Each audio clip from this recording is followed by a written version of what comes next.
Bye-bye. Bye-bye. Bye-bye.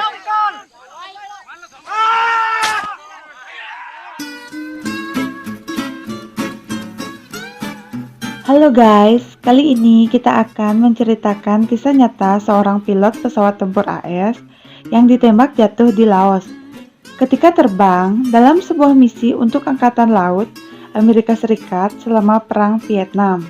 Pada 1965, sejumlah pesawat tempur milik Angkatan Laut Amerika Serikat ingin mengebom beberapa fasilitas di Vietnam dalam sebuah misi rahasia. Pilot yang selamat dari kecelakaan itu berusaha bersembunyi, namun sayang usahanya itu gagal. Ia kemudian ditangkap tentara lokal dan dibawa ke penjara yang tidak manusiawi. Sebelum melanjutkan ke filmnya, langsung saja ke intro dulu. Whosoever holds this hammer, if it be worthy, shall possess the power.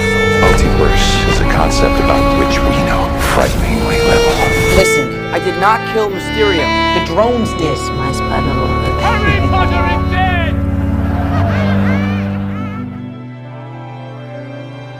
Di awal film, kita akan diperlihatkan pesawat tempur Amerika yang sedang membombardir wilayah Vietnam. Aksi pengeboman itu dilakukan oleh Angkatan Laut Amerika yang sedang bermarkas di tengah Laut Asia Tenggara. Perang yang semakin memanas membuat misi mereka ini tidak pernah selesai-selesai. Kemudian, mereka mengubah misi untuk mengambil alih stasiun Yankee. Sebelum mereka mengambil stasiun itu, akan mudah misi mereka harus ada pesawat pengebom yang mencegat suplai musuh yang datang ke Laos. Dieter pun di sini ditunjuk sebagai pilot untuk misi ini. You know, Spook is such a goddamn daredevil. Could you please order him not to try? Dieter pun terlihat senang karena ini adalah misi pertamanya. Singkat cerita, mereka mulai menjalankan misi tersebut. Ketika mereka memasuki wilayah Laos, Dieter pun berhasil meluncurkan 2 roket ke markas musuh. Namun, sialnya pesawat tertembak dan membuat pesawat itu terjatuh di persawahan warga.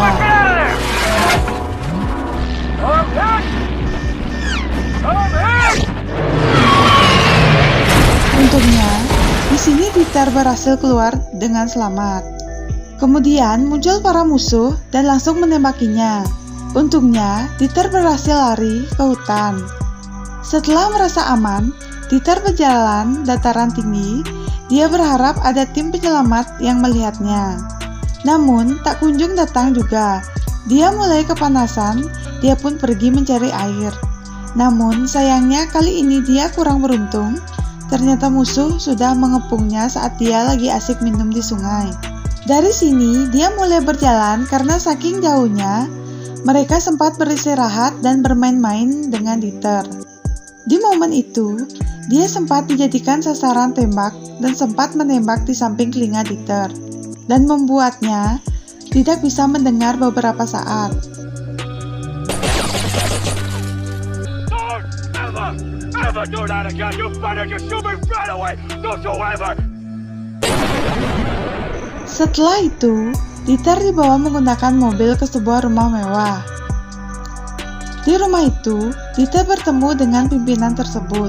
Pimpinan itu menawari Dieter untuk menandatangani sebuah pernyataan untuk mengkhianati Amerika. Jika mau, dia akan langsung dibebaskan. Tetapi Dieter menolaknya.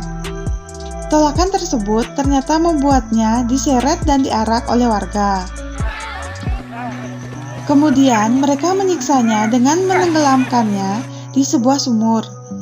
Setelah itu, mereka membawanya ke kamp perang yang berada di tengah hutan. Setelah sampai, ternyata di sana ada prajurit Amerika Serikat lainnya yang tertangkap. Setelah lama mengobrol, Dieter mulai merencanakan untuk melarikan diri. Tetapi para tahanan lain mengatakan kalau itu bukan hal yang mudah. Dikarenakan di siang hari, para penjaga akan menjaga dengan ketat. Sedangkan di malam hari mereka akan diborgol dan dipasung selama tidur di malam hari. Di malam hari, Dieter masih berniat untuk melarikan diri dan barang utama yang dia butuhkan untuk melarikan diri adalah sebuah paku.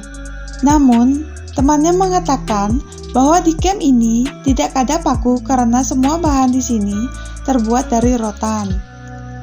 Namun tiba-tiba teman lainnya ingat bahwa ada satu paku yang berada di gubuk penjaga tahanan. Keesokan harinya, Dieter menyuruh yang lain untuk membantunya menarik perhatian orang penjaga selagi dia mengambil paku tersebut. Beruntung di sini dia berhasil dan langsung mengasah paku itu dan menjadikan mirip pisau kecil. Di malam harinya, dia melihatkan kemampuannya untuk membuka borgol dengan sebuah paku. Dan itu membuat yang lain tertarik dengan rencana pelarian Dieter.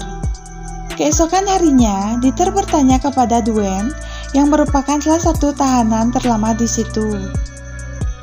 Dia pun bertanya tentang posisi mereka di sini dan berapa besar risiko mereka tertangkap oleh tentara Vietnam. Namun, Duen pun hanya sedikit memberikan info yang dia tahu kalau camp ini berada di Laos dan mengutarakan kekhawatiran di luar hutan sana.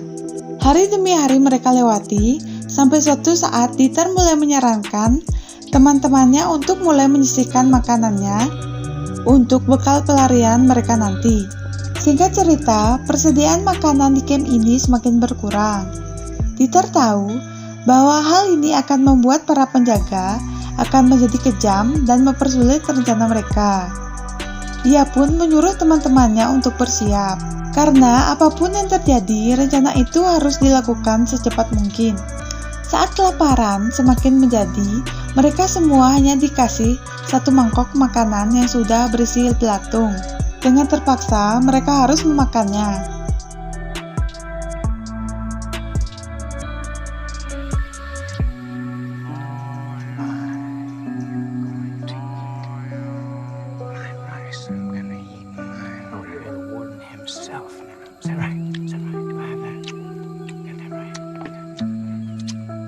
Keesokan harinya, di camp ini semakin genting. Para penjaga camp sedang serius berdiskusi, dan Yesi menguping pembicaraan mereka. Yesi pun di sini memberitahu ke teman-temannya kalau para penjaga tidak lagi mendapatkan pasokan makanan, dikarenakan pasokan makanan sudah hancur akibat ledakan bom. Dan mereka merencanakan membunuh para tahanan di hutan dan membuat seakan-akan para tahanan melarikan diri. Mendengar hal itu, Dieter pun mempercepat rencana kaburnya pada esokan hari. Duen di sini ragu dengan rencana Dieter, karena saat itu hujan belum tiba dan membuat jejak mereka mudah ditemukan. Tapi, gimana lagi pilihannya hanya melarikan diri apa dibunuh. Keesokan harinya, mereka pun mempersiapkan diri untuk kabur.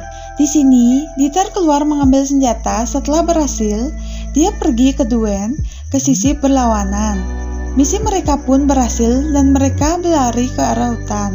Kemudian, mereka membagi menjadi dua kelompok.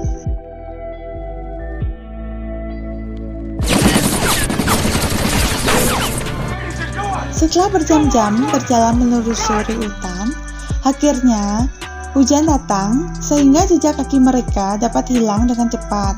Setelah hujan berakhir, Dieter mengajak Duen untuk membuat rakit dan kemudian mengapung di atas sungai dan mengikuti arus sungai. Singkat cerita, rakit berhasil dibuat dan mereka mulai mengikuti arus. Namun, sialnya di depan mereka ada air terjun dan mereka pun cepat-cepat untuk berenang menepi. Mereka pun melanjutkan perjalanan di darat. Kemudian, mereka sampai di permukiman terbengkalai dan memutuskan beristirahat. Di sini, Duen mengatakan bahwa tidak kuat lagi melakukan perjalanan. Dan tiba-tiba, Dieter pun melihat dua helikopter Amerika. Dieter pun langsung berteriak dan berharap helikopter itu bisa melihatnya. Namun, sayangnya heli itu tidak melihatnya. Keesokan harinya, mereka melanjutkan perjalanan. Mereka pun sampai di sebuah desa kecil. Mereka berdua berharap para warga di sana merasa kasihan kepada mereka. Kemudian, salah satu warga mendatangi mereka dan langsung menebas Duen. Dieter pun di sini mulai menggila dan mengancam mereka dengan parang miliknya. Karena dirasa kalah jumlah, Dieter pun kembali lari ke dalam hutan sendirian. Sampai di malam harinya, Dieter berhalusinasi kalau Dwayne masih hidup dan mengeluh ke Dieter bahwa kakinya merasa kedinginan.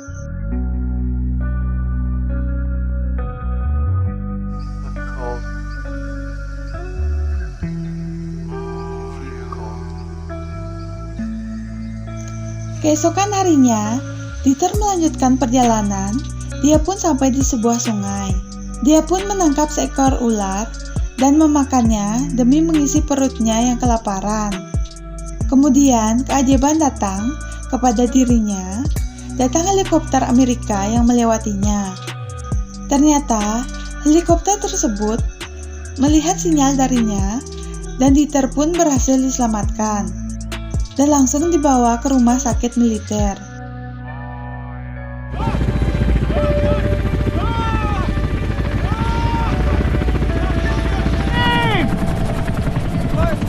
Lieutenant Dieter Dangler, USS Ranger. That's him. Setelah keadaan pulih, mereka membawa Dieter pergi ke markas. Disampainya di sana, ratusan orang sudah menyambutnya. Mereka menyambut Dieter sebagai pahlawan.